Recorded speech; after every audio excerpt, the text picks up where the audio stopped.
रूस के विदेश मंत्री सर्गेई लैवरोव का बड़ा दावा। लैवरोव ने सीधा निशाना साधा है जर्मनी के चांसलर पर और कहा कि जर्मनी कर रहा है रूस के खिलाफ युद्ध की तैयारी। यानी अगर यह होता है तो क्या तय है तीसरा विश्व युद्ध।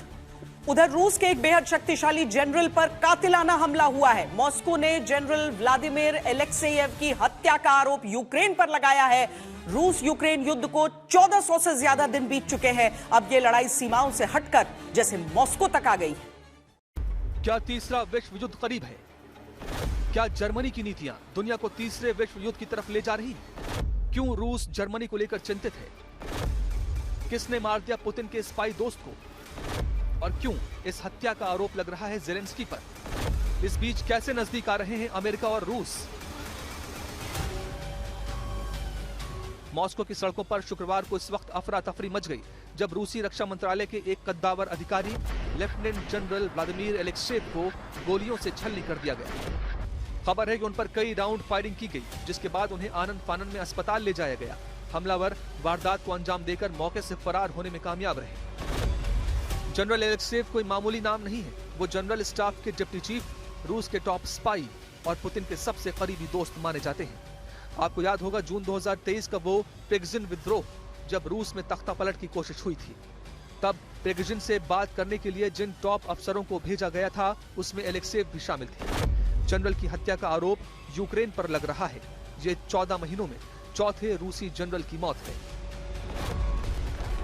अभी मॉस्को इस हमले की गुत्थी सुलझा ही रहा था कि रूसी रक्षा मंत्रालय ने एक और बड़ी जानकारी साझा की। यूक्रेन ने रूस के अलग अलग इलाकों पर 38 ड्रोन अटैक किए।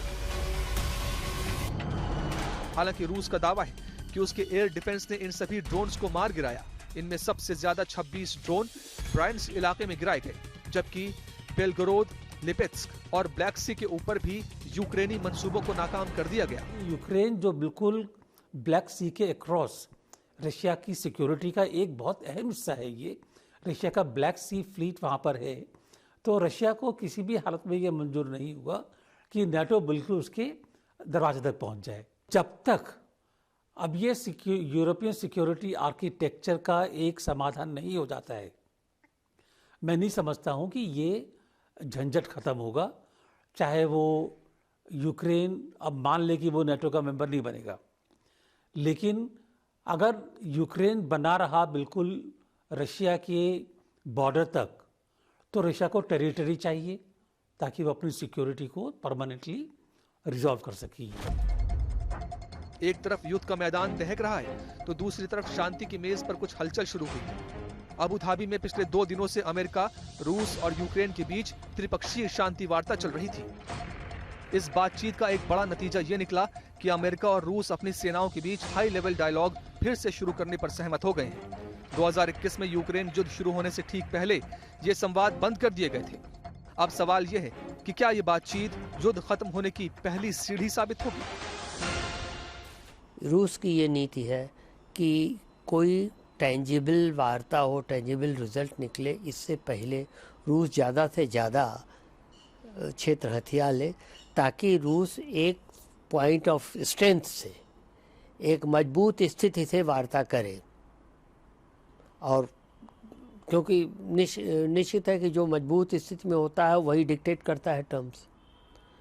तो इसलिए बातचीत करते करते भी डोनाल्ड को बात ये बहलाते हुए भी कि हाँ हम ये कर रहे हैं, हम ये कर रहे हैं, हम बात करेंगे।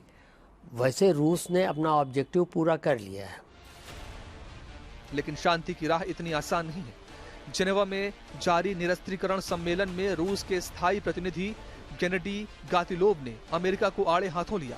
उन्होंने साफ कहा कि अमेरिका का न्यू स्टार्ट संधि को लेकर ढुलमुल रवैया अफसोसजनक है। गतिलोव ने कहा कि हम अमेरिका की सैन्य नीतियों का बारीकी से विश्लेषण कर रहे हैं। रूस अपनी परमाणु नीति अब इसी आधार पर तय करेगा। हालांकि हम बातचीत के दरवाजे बंद नहीं कर रहे, लेकिन इसके लिए बराबरी और आपसी हित की शर्तें जरूरी हैं। इन सब के बीच रूस के विदेश मंत्री लावरोव ने जर्मनी पर बड़ा आरोप लगाया है। लावरोव ने कहा है कि चांसलर फ्रेडरिक मर्ज जर्मनी को युद्ध की आग में झोंकने की तैयारी कर रहे हैं। रूस के विदेश मंत्री लावरोव ने जो बात जर्मनी को लेकर कही वो कोई साधारण बयान नहीं है। ये रूस की तरफ से खुली चेतावनी है कि अंजाम ठीक नहीं होगा। यानी एक तरफ जनरल पर हमला और ड्रोनों की अग्नि वर्षा, दूसरी तरफ बंद कमरों में कूटनीति की बिसात बिछी है। रूस और यूक्रेन के बीच जारी ये जंग अब किस करवट बैठेगी, ये आने वाला वक्त ही बताएगा।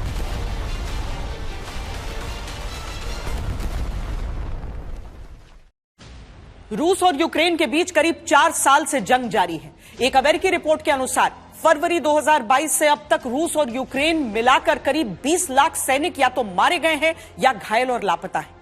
Centre for strategic and international studies की रिपोर्ट में कहा गया है कि रूस यूक्रेन युद्ध में अब तक दोनों देशों को जो सैन्य नुकसान हुआ है उसने वर्ल्ड वॉर 2 के बाद के सभी रिकॉर्ड तोड़ दिए हैं।